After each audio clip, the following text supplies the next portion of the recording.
I met most of you last night, but my name is Andrew Cooper and I'm the President of Liberty Works, your host of Liberty Fest today.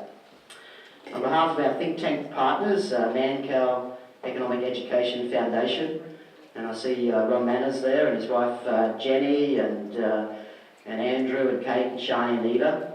And also on behalf of Tom Switzer and his colleague Eugenie Joseph from the Centre of Independent Studies. On behalf of them and ourselves, welcome to Liberty Fest in the West. Now it's our first conference here and some of you might be wondering what's this all about. So Liberty Fest is a conference that brings together conservatives and libertarians to discuss ideas that can lead to a freer society, a less controlled society. A society where we can live the life that we wish without feeling the lash of the state against our backs. And make no mistake, the government lash is everywhere because the government doesn't trust you. Free speech is gradually being stripped away. Federal and state legislation abounds to stop you hearing things that may hurt your feelings. Your resilience cannot be trusted. You can't be trusted to turn your back if nasty words are said. So Milo Yiannopoulos gets banned this week. He's an amusing internet troll amongst other things. He can be found, as I said, on the net, but you can't be trusted to hear him speak. In most states now, it's a criminal offence, subject to 3 years jail for anti-abortionists to hold a placard within 150 metres of an abortion clinic. You pregnant women out there, you can't be trusted in your fragile state to handle seeing a sign with words on it that you may or may not like. Too much for you? Throw them in jail. Tax as a percentage of GDP is around about 37% now. Think about that. As a nation, over a third of our productivity goes to government. It's not ours anymore. Government, we'd like to keep them out of their wallet because, as Kerry Packer once said, they don't seem to spend it that well. The NBN costs around $12,000 per household. That'll be written down to zero soon enough.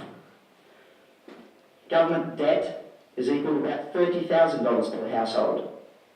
Who's going to pay for that? It's not me. It's the kids in the room here. We're a nation of milking cows, and I'm sorry to tell the young people in the room, you'll be milked for decades. Over half the population now receives more in government welfare than they pay into the system. If taxation is theft, and I believe it is, there is a large gang of incentivised thieves out there looking to pillage the other half of the population, and they will vote accordingly. Our personal freedoms are under attack too. What we can eat, smoke, drink, increasingly controlled. And if you can't control what goes into your body, if you don't own your body enough to do that, then it begs the question, who does control your body? We're a nation of milking cows, feeding the state a third of our work effort, too valuable to do dangerous things, to consume harmful products, to become fat, to get sick, to be left alone. They don't trust you with your life. So this is Liberty Fest, where we talk about getting the government lash off our back, where we discuss dangerous and disruptive ideas, where we envisage a society where we live and let live. So I welcome you to Liberty Fest. I hope your thinking is challenged. I hope you enjoy the day. I hope you make some new, like-minded friends. Thank you for attending and welcome.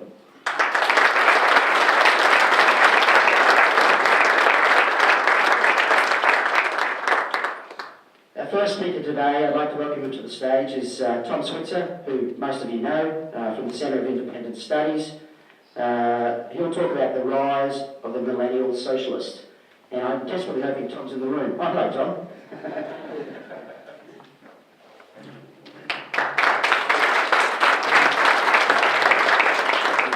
Thank you, Andrew, and let me just reaffirm Andrew's remarks. We at the Centre for Independent Studies, along with our friends Nick Hayter and the Menzies Research Centre, are very proud to be associated with Liberty Fest. I think Andrew is right. I think certainly in the 25 years that I've been in this space supporting free markets and individual freedom, liberals, libertarians, conservatives, call us what you like, but we are now more on the back foot in the political and philosophical debates now more than ever during the last quarter of the century. And I'm going to talk a bit about that this morning. I want to pay tribute here to Ron Manners. Ron, of course, is the head of the Mancow Foundation. Ron is one of the true intellectual trendsetters in this country. He's unashamedly supported the cause of liberalism for many decades, and it's great to see you, Ron. Ron Manners.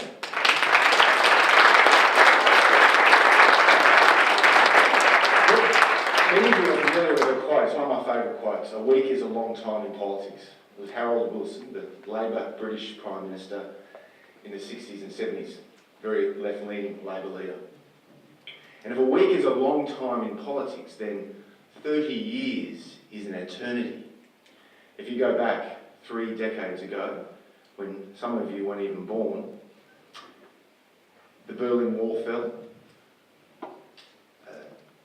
the Soviet Empire collapsed, the Cold War, that epic 45-year-old East-West ideological standoff, came to an end, and history, as defined as the battle of ideas, apparently came to an end. Some of you in your coursework at university have no doubt heard of Francis Fukuyama, the prominent American State Department policy planner who's become one of the leading intellectuals in America. He coined the term the end of history.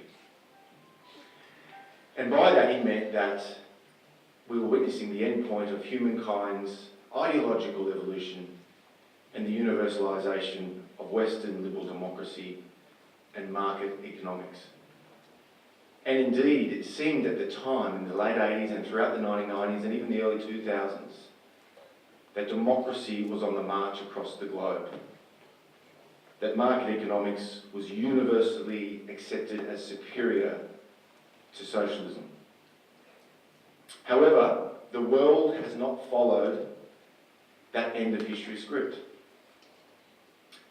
In recent years, a plethora of books lamenting the crisis of Western democracy has been published. Here are just a few of them. How Democracies Die, How Democracy Ends, The People versus Democracy, and get this one, Fascism, A Warning. That was directed by the former Secretary of State in the Clinton administration, Madeleine Albright, and was directed at Donald Trump, even though one could argue that America's checks and balances in the legislative and the judicial system are keeping a rein on the president's excesses. Of course, at the same time, as we discussed last night, China and Russia, that were supposed to embrace Western liberal democracy, have become more assertive on the global stage. And meanwhile, socialism has been resurgent, and it's been resurgent especially among a lot of young people. Not all, obviously, but all the available public opinion polling indicates that in this country, and in the United States, and in Great Britain, a majority of millennials, and these are people born roughly in the early 80s until the late 1990s, it varies from country to country, but say 1982 to 1998, a majority of those people born in that period, their 20s and 30s, are increasingly taking a favourable view of socialism. Some of you may have seen a recent cover story of The Economist magazine just 2 weeks ago. It was called The Rise of Millennial Socialism. Virtually all of America's Democratic presidential candidates are lurching to the left and embracing business-bashing populism. According to Gallup last year, 57% of Democrats favoured socialism. So these are just Democrat voters generally. And only about 45% took a favourable view of capitalism. This is the party of Bill Clinton, who unashamedly embraced welfare reform, free trade and market economics. Britain, of course, had the experience of Tony Blair and Gordon Brown. They may not have been our cup of tea, but they nevertheless reconciled the old Labour Union movement with the reality of a market economy. Well, today their leader, Jeremy Corbyn, is an unashamed socialist who embraces Islamic terror groups like Hamas and Hezbollah, and of course was a great friend of that populist firebrand and socialist Hugo Chavez. Corbyn's finance spokesperson, the shadow chancellor of the Exchequer, John McConnell, has unashamedly praised Karl Marx. And he even quoted from Mao Zedong's Little Red Book approvingly in the Commons. In New Zealand, where an economic reform agenda led to low unemployment, a budget surplus, robust growth, Prime Minister Jacinda Ardern, who's also a millennial, has called capitalism a blatant failure. In Australia, and we talked about this last night, we've experienced a 28-year bull run. We haven't seen the massive inequalities that have afflicted countries in North America and Western Europe. But in Australia, the left-of-centre Labor Party, although it hasn't lurched to the left as far as, say, Jeremy Corbyn and Bernie Sanders, nevertheless, under Bill Shorten, the centre of gravity has shifted left. So much so that Paul Keating, Labor's great moderniser, who did so much to deregulate financial markets, slash import tariffs, put in place national competition policy, helped make Australia a greater place. Paul Keating himself has lamented that his party, he does not know anymore on economics, that Bill Shorten is beholden to the union movement. The survey evidence, frankly, is pretty clear. The think tank I run, the Centre for Independent Studies, we commissioned YouGov last year to do some in-depth polling of Australian millennials. And the evidence was pretty clear. 58% of Australian millennials have a favourable view of socialism, with only 18% having an unfavourable one. And as I said earlier, these findings reflect millennial attitudes across North America and Western Europe, especially Britain. So, what's going on? How do we account for the rise of millennial socialism 30 years since the so-called end of history? Well, I think there are several explanations. I think part of the explanation for these changes in public attitudes is, frankly, plain ignorance. Most millennials were hardly alive when one of my great political heroes, Ronald Reagan, called the Soviet Union an evil empire. But that's still no excuse. The Roman statesman Cicero once said, "To ignore what happened before you were born is to remain a child." According to the CIS poll last year, only 26% of millennials are familiar with Vladimir Lenin, and 34% with Joseph Stalin. Only 21% knew of Mao Zedong. Never mind that these brutal dictators, communists, socialist economics, never mind these men were responsible for the deaths of tens of millions of people and responsible for the impoverishment of hundreds of millions more. On, it seems, evidence as flimsy as that on which they base their enthusiasm for the left, millennials, according to our polling research, revile capitalism. Almost 60% believe that market economics has failed. It's a regrettable comment on the quality of our university education system that almost as many who have been through it share this prejudice as though they have not benefited from the experience of economic reform. 62% of millennials believe Australian workers are worse off today than 40 years ago is in direct contradiction of all the available public policy evidence. When Paul Keating and Bob Hawke, supported by the Liberal opposition, put in place, frankly, from an Australian historical perspective, radical free market policies in the 1980s, cutting tariffs, income tax cuts, company tax cuts, competition policy, deregulation of the financial markets, privatising Qantas and the Commonwealth Bank. From the mid-1980s until about 2011 or 2012, when the commodities boom came to an end, we experienced the biggest national income boom since the gold rushes. And as I mentioned before, we have experienced very little inequality. All income groups have improved thanks to the economic reforms put in place in the 1980s. And of course, we're about to experience 28 years of uninterrupted growth. That's a gold medal for the OECD. We surpassed the Netherlands, a a couple of years ago. Whatever excuse explains millennials' ignorance of communism and socialism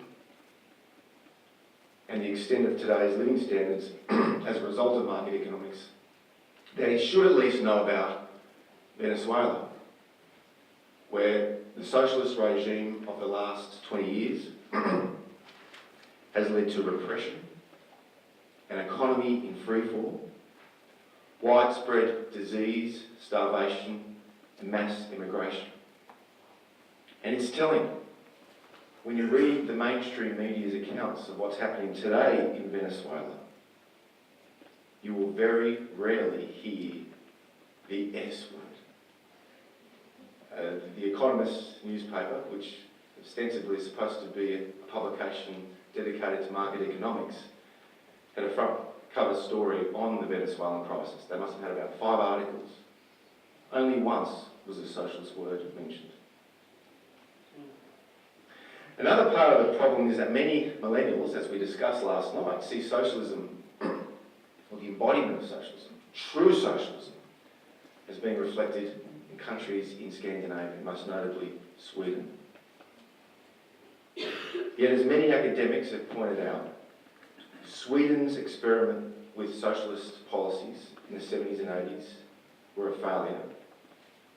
And its economic success in recent decades is primarily a result of market-based reforms, as I discussed last night.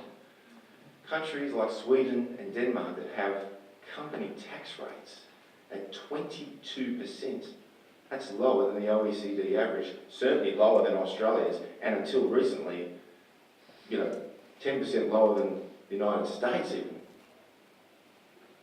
Scandinavian countries that have company tax rates at 22%, that ain't socialism.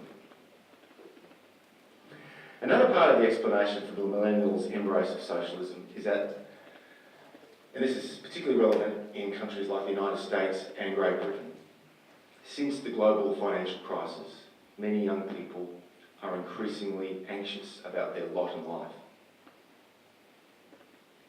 In Australia, they fret about being priced out of the housing market, and they're legitimate concerns. They blame capitalism for the housing affordability crisis. But as my colleague Eugenie Joseph pointed out in an outstanding paper on capitalism for the Centre for Independent Studies late last year, you can download it on our website, far from blaming capitalism for the housing affordability crisis, there is a very good argument to say that government intervention has made problems worse. For example, the state stamp duty, which makes housing expensive, or housing regulations, which limit the supply of affordable land and housing. But, and this is the key point this morning, there's a bigger issue at play here. Socialist economics just does not work.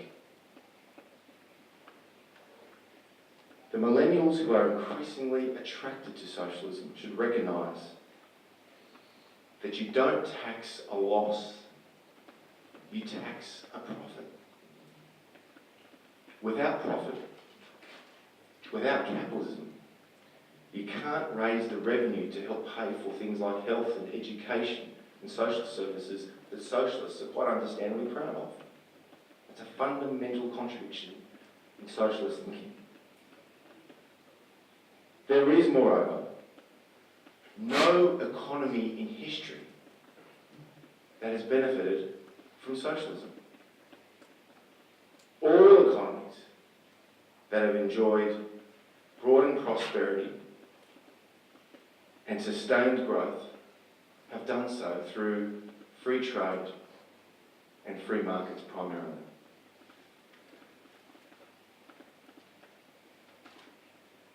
In May, early May, will be the 40th anniversary of the election in Great Britain of a lady that some of us consider one of the greatest political figures of the modern era, Margaret Thatcher. And she came to power in early May 1979, shortly after the so-called Winter of Discontent, when Britain became the sick man of Europe, bogged down by old-style union militancy, big government, Keynesian welfare state,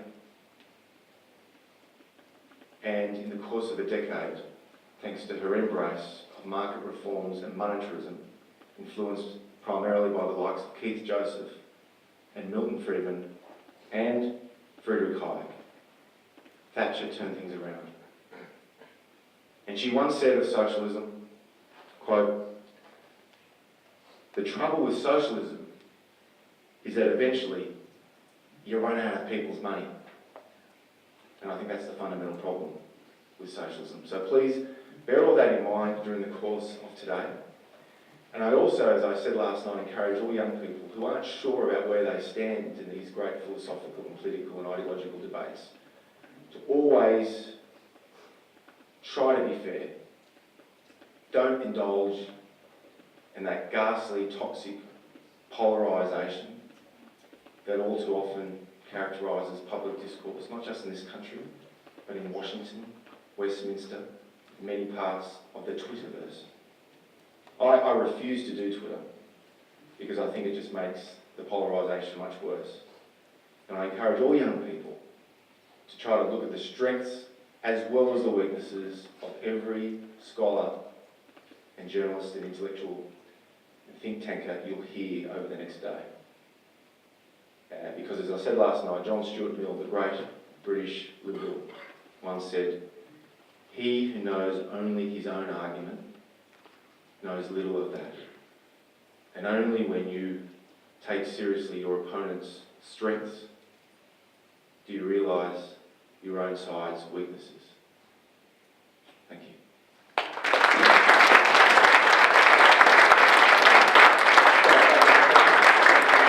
Got 5 minutes towards before the next session with Bettina Rant, and I'm happy to take questions if you like for the next 5 minutes on socialism or anything else. Yes, sir. So in the research that was done about the polling of the attitudes, was socialism defined, like socialism? Good question. No. So how? No, it wasn't. No, so I think again that probably explains the ignorance of a lot of young people. I think a lot of it comes down to not just universities but also high schools, because they very rarely teach socialism these days. So when I was at high school in the 1980s, in year 11 and year 12, there would have been several curriculum and HSC questions on capitalism and socialism. I don't think that's been taught as much as it used to be, and that's half the problem. There's a lot of ignorance there, and it's not the millennials' fault. The fault lies primarily, I think, in the education system. Yeah. At university level, what can students and millennials such as myself do to fight against those socialist movements? Is it a matter of workshopping? What can be done? We'll just have a few key lines up your sleeve.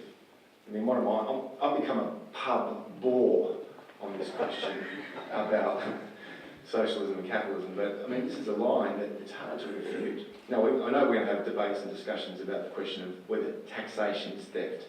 In my judgment, that's going to marginalise us, I think, from the mainstream, because we do live in a society where there is taxation, whether we like it or not. We've got to recognise that. And I frankly think you need to have some form of taxation. But you can use that taxation as a way of encouraging incentives for people to create more wealth and opportunities to employ people and grow the economy. So my line is, and you heard me say it last night and I'll say it again this morning, you don't tax a loss, you tax a profit. Only profit, only the market system can allow governments to raise the necessary revenue to pay for all these wonderful services that the socialists like. Simple lines. So you've got a few key lines like that. Test them, because what's their response? Taxing a loss. How do governments raise money if they're not going to have a profit system?